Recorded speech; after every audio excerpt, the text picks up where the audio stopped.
Hey boxing fans, welcome to another edition of Boxing for Real. I'm your host, Don Omega. Here's Iron Truth. Let's get to the results from this weekend.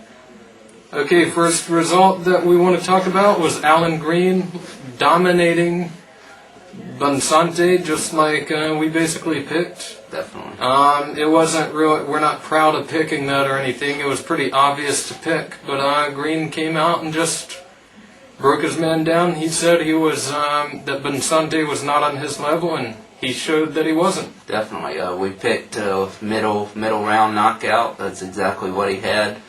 Fifth round, he put him down in the second round. Had him badly hurt in that round as well. Got him with the left hook all night. Put his combinations together. Got a little wild at some points. Didn't matter though against Bonsante. He even was kind of critical of his performance a little too much, I thought. But I guess that's a good thing for him to be such a perfectionist. Now he's looking to possibly fight Jeff Lacey on October 7th on Showtime. That's a pick'em fight for sure. I could see Green beating him, outboxing him. I could see Lacey overpowering him and getting the knockout. That's a close fight to call. I could see either of these guys overpowering the other one, truthfully. Green, we've seen he got knocked down by the journeyman, and so Lacey should be able to put him down if he can touch him. Yeah, if he can touch him. Green's going to be more focused. At the same time, Green, I could easily see Green keeping Lacey at the end of his punches, much like Lacey, like Calzaghe did. Green's got a better jab than Calzaghe. Also a little taller, I think. So that would probably work better. And more powerful. He's looked more powerful for sure, and that could give Lacey all kinds of problems. I would actually, as of right now, I can't not pick Alan Green in this fight, although, again, it is a pick-em fight. Yeah, I'm going to go with Lacey, but I wouldn't be surprised at any outcome. I don't actually see Green knocking Lacey out unless it's very late, unless he just catches him with a perfect punch. Lacey does seem to have a very good chin. Green's powerful, but I don't know if he's got that kind of power to really put Lacey out or not. So. I think he does. He put Jadon Codrington out in one round within seconds, so I think if he did that, he chin-checked the original chin-checker, and who knows, we'll just have to wait and see. But anyhow, also this weekend, we had, of course, the big fight of the weekend, supposedly. Carlos Baldomir upset Arturo Gatti. He just came out and pretty much dominated Gatti. One-sided fight. We were wrong. We both picked Gatti. I picked Gatti. We were wrong. I picked Gatti to knock him out and not have too much trouble with him. Really, I thought Gatti could outmatch him in the speed department, which he did when he chose to throw. But Baldomir came in. He doesn't do anything that great. Not very fast. Not very powerful. But he just came in, kept coming forward, kept walking through Gatti's shots. I was very surprised at how good his chin held up, and I underestimated Baldomir definitely. Thought Gatti could get past him, but Baldomir came out, took control, and just dominated and put his punches together pretty well. Knocked Gatti out. Yeah, Baldomir definitely deserves his props for winning this, because even though it's Gatti, it's an older Gatti on the tail end of his career, probably still.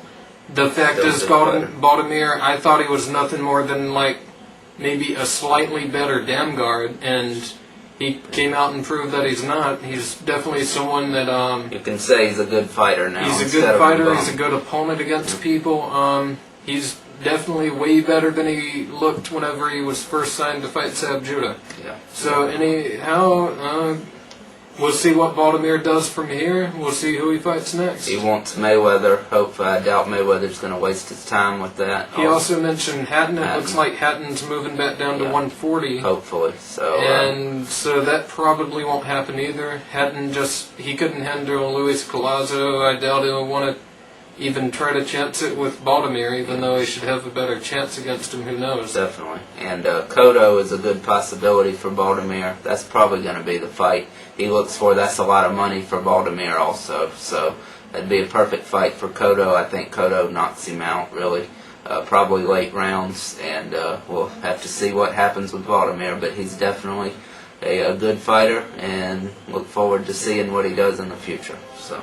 Okay, also this weekend overseas, in a fight not shown over here, unfortunately, Martin Castillo lost his title, WBA title, I believe, to Nobu Nisharo, TKO 10th round, stopped on cuts.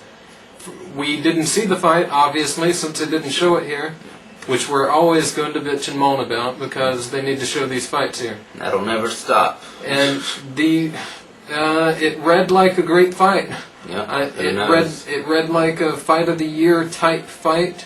The guy that he lost to was 7-0, and now the guy is 8-0 with a win over Martin Castillo. Yeah. So, what the hell happened? I don't know. They need to get this rematch signed, and they need to bring it over here. And they need to show the replay of the first fight along with it. And like you say, that's ridiculous that it wasn't shown. This is one of the best 118-pound fighters and below. He's in the 115-pound division. Super flyweight. Yeah, the most skilled. Superfly TNT. Yeah, the most. Not this weekend. The most skilled fighter besides Fernando Montiel, possibly, maybe even more skilled than him. Those two are definitely the top two skilled. Don't have anything to say about the fight because we didn't see it. We will mention this though. It was a three-way draw on the judges' scorecards. Every judge had it one way or another. One judge had it for Castillo, one had it for Nishiro, and one had it a draw. So it was obviously a close fight.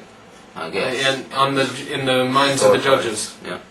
So moving on. Also, finally, this weekend, another fight we'll mention was Curtis Stevens got upset against Marcos Primera, 8th round knockout. Looks like it was, from what we've read, once again we haven't seen it yet. Yeah. It'll be shown on Broadway Boxing, we'll have to see. But it looks like it was stopped early. They're actually filing a protest, a formal protest. At least they claim they're going to file that protest. Nothing will probably come from that, but at least they're putting in the protest because this needs to happen every time someone thinks a decision didn't go the right way. Now, and Curtis Stevens had mentioned fighting Andre Ward. Yeah. Well, it looks like that fight's off. I would think it looks like they're trying to get an October rematch for this fight. Yeah. Hopefully that comes off, and hopefully Stevens will knock him get out. revenge. And Stevens, supposedly, on the reports of the internet, he was dominating completely, beating on Primera the whole time, and a low blow from Stevens seemed to wake Primera up from all the reports I've read, and that made him charge at Stevens more aggressively, caught him with an uppercut, and then he that hurt Stevens, and then he followed up with a bunch of wild punches, and the referee stopped it.